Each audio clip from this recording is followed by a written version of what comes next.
Olha, ainda foi muito comentado o discurso com o novo presidente do Tribunal Superior Eleitoral, do ministro Alexandre de Moraes, que destacou o papel do TSE na realização das eleições e defendeu a democracia como o único regime político em que o poder emana do povo. Para repercutir ainda mais esse assunto, vamos até Brasília com a Camila Andrade para saber como essa fala do Alexandre de Moraes foi recebida pelos nossos parlamentares aí na capital federal. Até o governador foi aí escutar o Alexandre. Como é que a classe política paranaense reagiu a essa fala, hein, Camila? Boa tarde.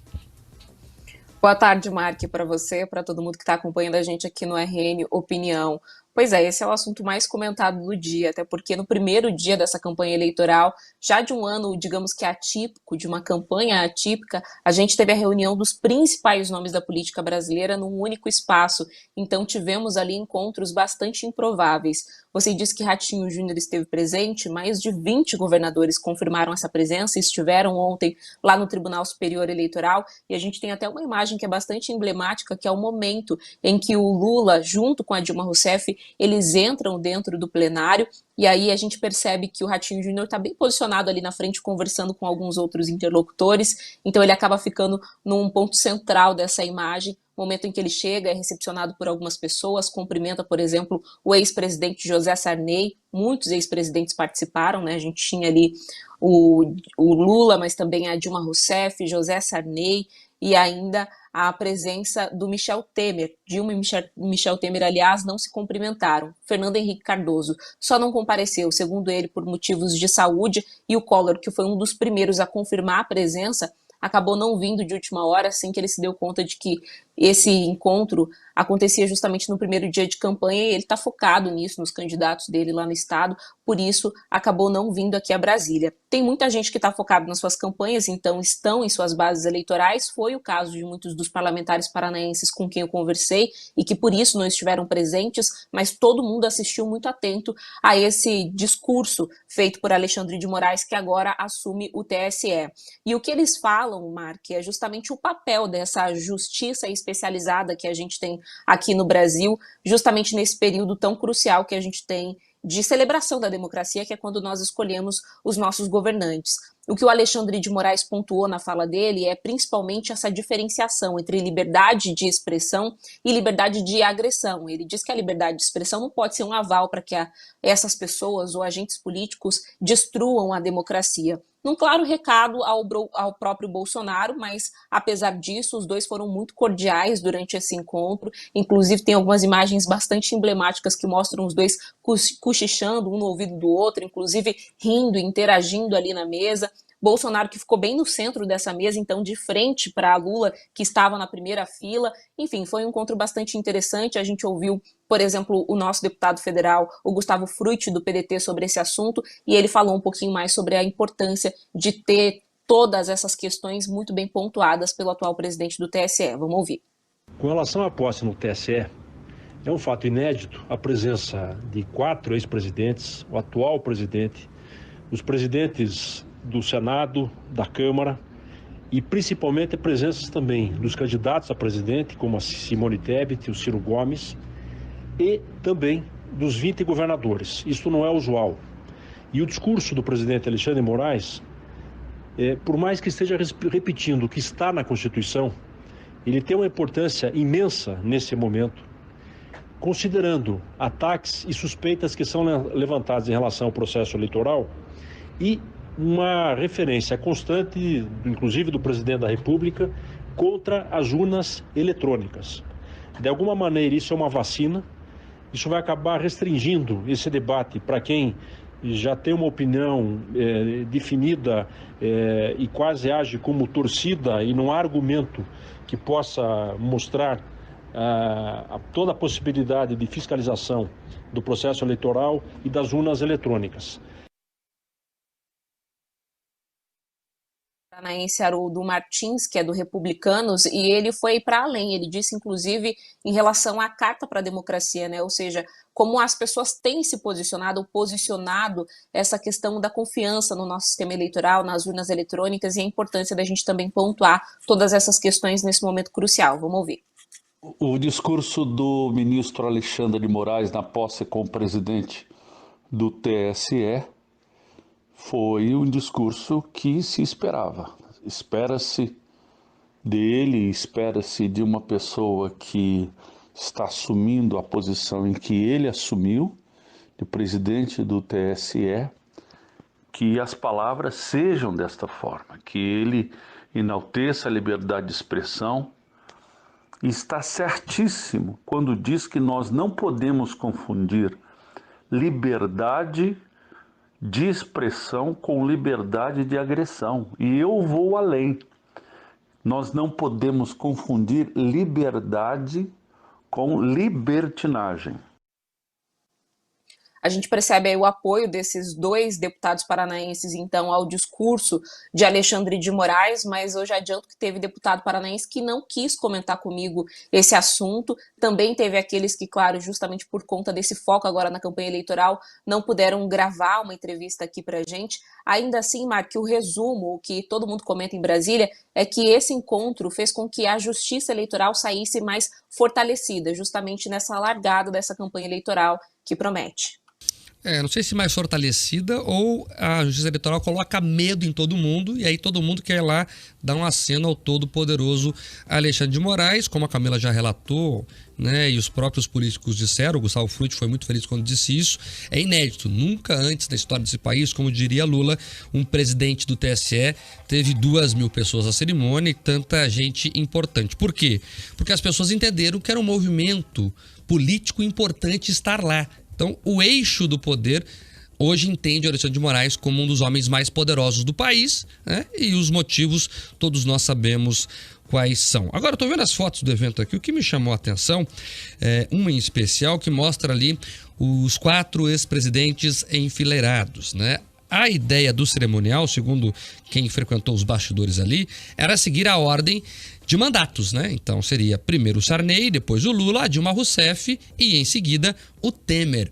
Mas isso não foi possível porque a Dilma teria se recusado a sentar ao lado do Temer, a quem ela chamou inclusive recentemente de golpista mais uma vez. E o engraçado foi o seguinte, quem articulou, segundo a colunista Ana Flor aqui do portal G1, quem articulou a ida da Dilma foi o Temer com o Lula. Então você veja como a política é engraçada, né? O Moraes é muito próximo ao Temer, né? Foi o Temer que indicou o Moraes, inclusive. Aí o Moraes teria pedido, segundo a colunista, para o Temer articular as presenças de todos os ex-presidentes. O Temer foi para o trabalho, ele é muito próximo ao Lula. Lembro que foi o Lula que escolheu o Temer como vice de Dilma. E aí concordou, então, mas eu não quero ficar perto da Dilma não, ou a Dilma não quis ficar perto dele, daí não sei como é que foi, e aí a foto saiu, né, a Dilma não tá com uma cara muito feliz não, e o Temer lá do outro lado. Então Dilma e Temer, eu acho que foi a primeira vez, Camila, em muito tempo, acho que desde o impeachment, que eles não frequentavam a mesma sala, como também acho que foi a primeira vez que Bolsonaro e Lula ficaram no mesmo recinto. Então foi um encontro com essas curiosidades aí. Exatamente, a Dilma, ela chega ali, ela não segue em direção ao Temer, né? Ela não chega a se negar, mas ela realmente evita esse cumprimento com o Michel Temer e já se posiciona ao lado do José Sarney, então, para ficar distante dele. Mas o Lula, que acabou sentando ao lado do Temer, foi flagrado ali em alguns momentos, os dois conversando também ao pé do ouvido. Como você disse, eles têm essa relação mais próxima. E o Lula aproveitou muito esse momento, né? Como o Bolsonaro acabou ficando isolado, primeiro naquela sala VIP, depois ali na mesa, apesar de ter que ficar frente a frente com o Lula e os dois terem trocado olhares, como você disse, pela primeira vez, a gente sabe em muito tempo, ele acabou ficando mais solto. Então o Lula acabou circulando muito, cumprimentou muitas pessoas, inclusive pessoas que a gente imaginava que não cumprimentariam. Também tiveram alguns outros encontros que não eram tão aguardados, ninguém estava prestando das contas, né? Também acabou ganhando um destaque, como, por exemplo, o próprio ministro da Economia, que é muito crítico da Dilma Rousseff, foi até ela, estava sentado próximo e cumprimentou-a. Então, a gente teve ali muitos encontros improváveis e muitos encontros que dão indicativos para a gente, né? Que são importantes para a gente conseguir entender esse cenário que se forma nessa campanha eleitoral, Mark. É isso. É curioso. Esses eventos políticos são engraçados por causa disso, né? Então é legal ver essas coisas ali, porque eles são pessoas normais como a gente, viu, Camila? Apesar de ter muito poder, obviamente, né? Já tiveram ou têm muito poder, eles também têm pessoas que gostam, pessoas que não gostam, e frequentar lugares semelhantes, às vezes tem essas curiosidades aí. Vamos colocar agora, para quem tá na live, a foto aí pro pessoal ter uma noção de como aconteceu. Olha lá, né? A Dilma com cara de poucos amigos ali, o Sarney já com uma cara um pouco melhor, dando uma risada, o Lula com uma cara de preocupado e o Temer com uma cara de emburrado. A Dilma e o Temer estão nitidamente constrangidos de estarem ali, Bia. Pelo menos essa é a minha impressão vendo a foto, né? Quem tá na live também pode acompanhar. Dilma vira o rosto, né? Para evitar o contato, inclusive, com os que estão ao lado dela ali. Exatamente. Atrás está o Paulo Guedes, ali na segunda fileira, uma série de ministros, né? O Bolsonaro, então, estava lá na mesa diretora, ao lado também do Moraes, a quem ele tem uma rusga. Vamos ver. Olha, essa foto tá melhor, dá para ver bem ali. Essa é uma publicação do site Poder 360, o portal de notícias, que mostra então justamente ali o posicionamento de Bolsonaro na mesa diretora durante essa cerimônia. Logo ali, com 2 pessoas de distância, Alexandre de Moraes, e a seta que já fica bem nítido, né? O posicionamento do atual presidente com o ex-presidente, os 2 principais candidatos nessas eleições. Só para terminar aqui, ó, o Fernando Collor não apareceu, não sei se a Camila tem informação do porquê que ele não foi, e o FHC não foi, mas alegou problemas de saúde, até enviou uma carta, né, de parabéns aí pro Moraes. Sabe por que o Collor não foi, Camila? Mark, ele foi uma das primeiras pessoas ali na lista de ex-presidentes convocados a confirmar a presença, inclusive, segundo interlocutores, isso aconteceu numa ligação direta ao Moraes, mas ele acabou desconfirmando essa presença em cima da hora quando ele se deu conta de que o encontro aconteceria justamente no primeiro dia da campanha, como ele está focado muito na campanha de candidatos ligados a ele lá no estado, então ele acabou preferindo se focar nisso e não compareceu em Brasília, pediu desculpas.